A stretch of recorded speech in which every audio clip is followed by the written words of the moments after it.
Hello dear students, welcome back to my channel Edu Colours. आज हम इस video में क्लास 10th की वर्कशीट 59 करेंगे और आज जो चैप्टर हमें करना है वो है विकास, जो कि अर्थशास्त्र का पहला चैप्टर है। ये वर्कशीट बच्चों आपको 28 नवंबर को मिलेगी। हमें यहाँ पर रिवीजन वर्क करना है, यानी कि हम पुनरावृत्ति कर रहे हैं क्वेश्चंस की। तो इसमें हम जो है वो 1 या 2 नंबर वाले जो क्वेश्चन है उसको कवर करेंगे। तो चलिए बच्चों, ये वीडियो हम शुरू करते हैं। पहला प्रश्न उठाते हैं। पहला प्रश्न है, केरल में शिशु मृत्यु दर कम क्यों है? तो ये जो क्वेश्चन आंसर, चलिए इसकी तरफ बढ़ते हैं। तो देखिए बच्चों, केरल जो है भारत का एक बहुत ही संपन्न राज्य है, जो शिक्षा के मामले में, चिकित्सा के मामले में काफ़ी संपन्न है। तो यहाँ की जो सुविधाएं हैं वो काफ़ी अच्छी हैं। वहाँ पर साक्षरता दर बहुत अच्छा है, वहाँ पर लिंगानुपात बहुत अधिक है, यानी कि जो लड़के हैं और लड़कियां हैं वहाँ पर ठीक है। वहाँ पर जैसे 1000 पुरुषों पर महिलाएं जो हैं वो ठीक ठाक हैं, अच्छी हैं, ज़्यादा हैं। लेकिन हरियाणा जैसे राज्य में लिंगानुपात जो है काफ़ी कम है, यानी कि 1000 पुरुषों पर महिलाएं काफ़ी कम हैं, जो कि केरल में बिल्कुल नहीं है। केरल में ये सबसे ज़्यादा है। भारत में जितना भी लिंगानुपात है हर राज्यों में, उसमें केरल सबसे टॉप पर है। यहाँ पर भ्रूण हत्याएं नहीं होती, व स्वास्थ्य सुविधाएं अच्छे स्तर की हैं। यहाँ पर जो हॉस्पिटल्स हैं, जो भी यहाँ पर फैसिलिटी दी गई है हॉस्पिटल्स में, वो काफ़ी अच्छी हैं, जिसकी वजह से बच्चे जो हैं उनकी मृत्यु नहीं होती है। और 1 साल, 2 साल, 3 साल तक आते आते जो बच्चे हैं वो उनकी मृत्यु नहीं होती, उनको अच्छे पोषण दिए जाते हैं। तो ये वजह है जिसकी वजह से केरल में जो शिशु मृत्यु दर है वो बहुत कम है। क्या औसत आय के आधार पर विकास की गणना करना सही है? तो हमारा अगला प्रश्न है कि अगर हम एक एवरेज इनकम निकालते हैं किसी देश की, और उस एवरेज इनकम के आधार पर हम उस देश का विकास की गणना करें कि उस देश का विकास हो रहा है, तो क्या ये करना सही होगा? तो इसका उत्तर है नहीं। औसत आय के आधार पर विकास की गणना करना सही नहीं है, क्योंकि इसमें असमानताएं छिप जाती हैं व आय का सही स्तर पता नहीं चलता है।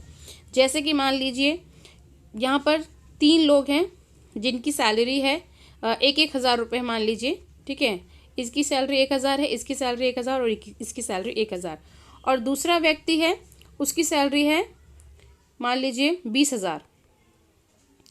तो टोटल कितनी हुई? 23,000। हम अगर इन चारों का एवरेज निकालेंगे तो वो ठीक ठाक निकलेगा।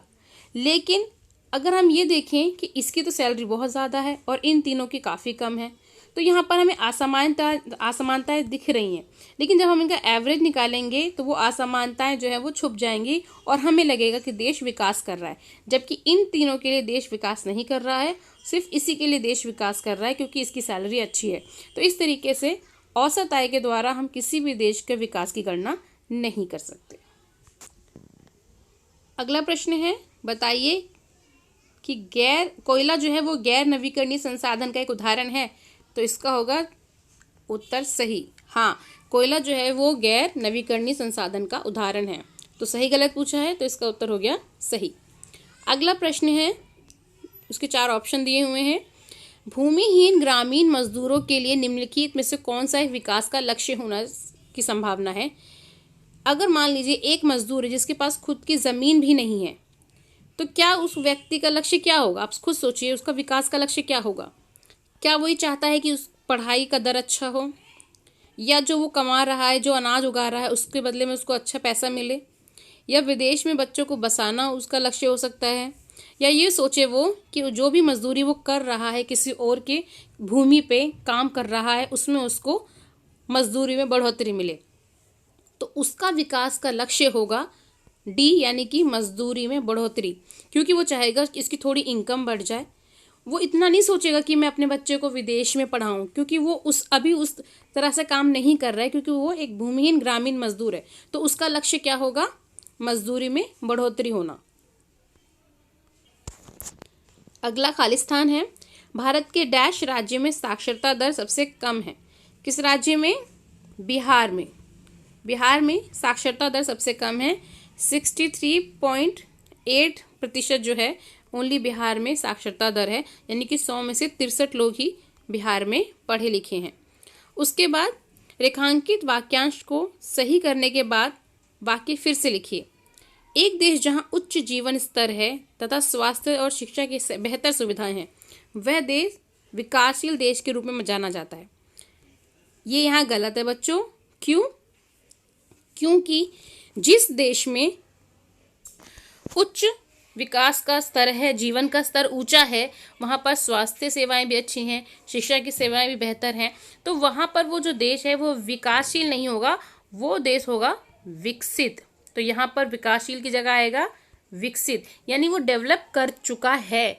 विकासशील मतलब होता है जहाँ पर अभी स्वास्थ्य सेवाएं और बेहतर करना ज़रूरी है, शिक्षा की सेवाएं अभी और बेहतर की जा सकती हैं, तो उसे हम कहते हैं विकासशील देश।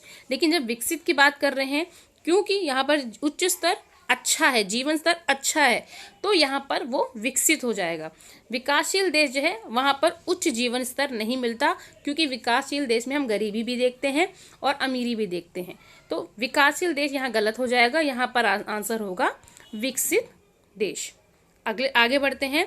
एक कथन दिया हुआ है और उसके बारे में उसका कारण दिया हुआ है। तो कथन है, प्रत्येक व्यक्ति के विकास के लक्ष्य अलग अलग होते हैं। यानी कि मेरा एक विकास का लक्ष्य अलग होगा, किसी और व्यक्ति का अलग होगा, एक ग्रामीण मजदूर का अलग होगा, एक टीचर का अलग होगा, एक डॉक्टर के विकास का लक्ष्य अलग होगा। यानी कि हर व्यक्ति के विकास के लक्ष्य अलग हो सकता है। कारण क्यों? ऐसा क्यों होगा? क्योंकि प्रत्येक व्यक्ति की आवश्यकताएं अलग है।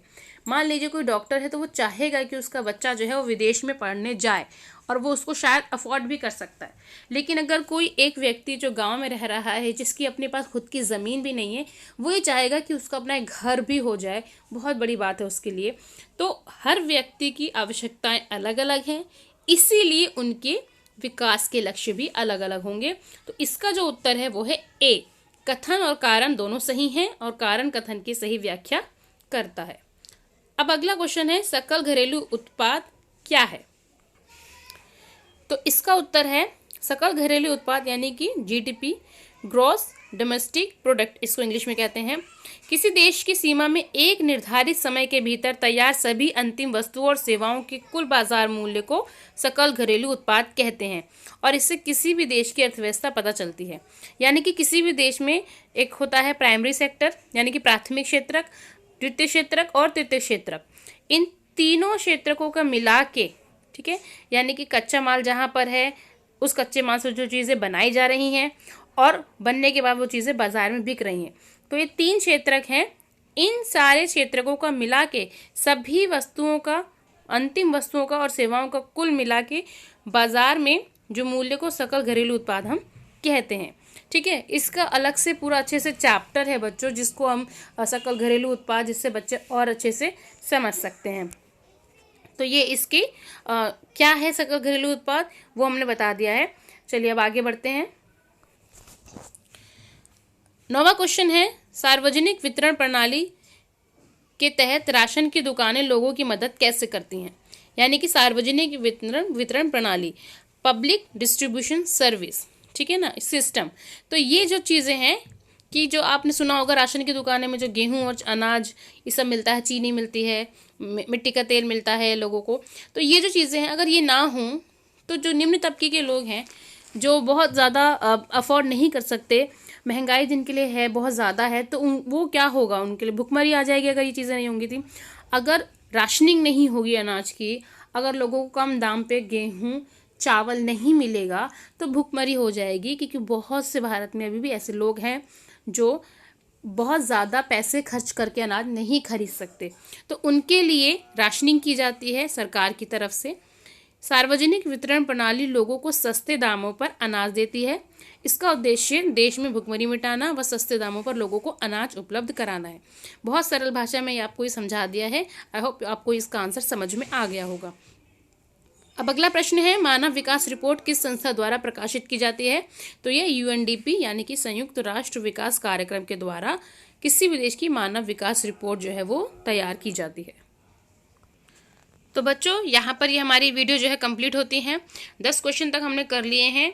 ये 1 नंबर के क्वेश्चन हैं बच्चों, जो आपके पेपर में आ सकते हैं, क्योंकि 1 से लेकर 20 नंबर तक के जो क्वेश्चन हैं वो आपके 1 मार्क के क्वेश्चन होते हैं, जो कि आपके मार्क्स कैरी करने में बहुत आपके लिए इम्पॉर्टेंट है। तो चलिए यहाँ पर ये वीडियो जो है विकास का हमारा रिवीजन जो है वो हो चुका है, अगर आपको ये वीडियो अच्छी लगती है, मैं आशा करती हूँ आपको अच्छी लगी होगी, तो मेरे चैनल एडू कलर्स को ज़रूर सब्सक्राइब करें। मेरे इस वीडियो को आगे अपने फ्रेंड्स में ज़रूर शेयर करें। नए व्यूवर्स मेरे चैनल एडू कलर्स को ज़रूर सब्सक्राइब करें। ये वीडियो देखने के लिए थैंक यू सो मच।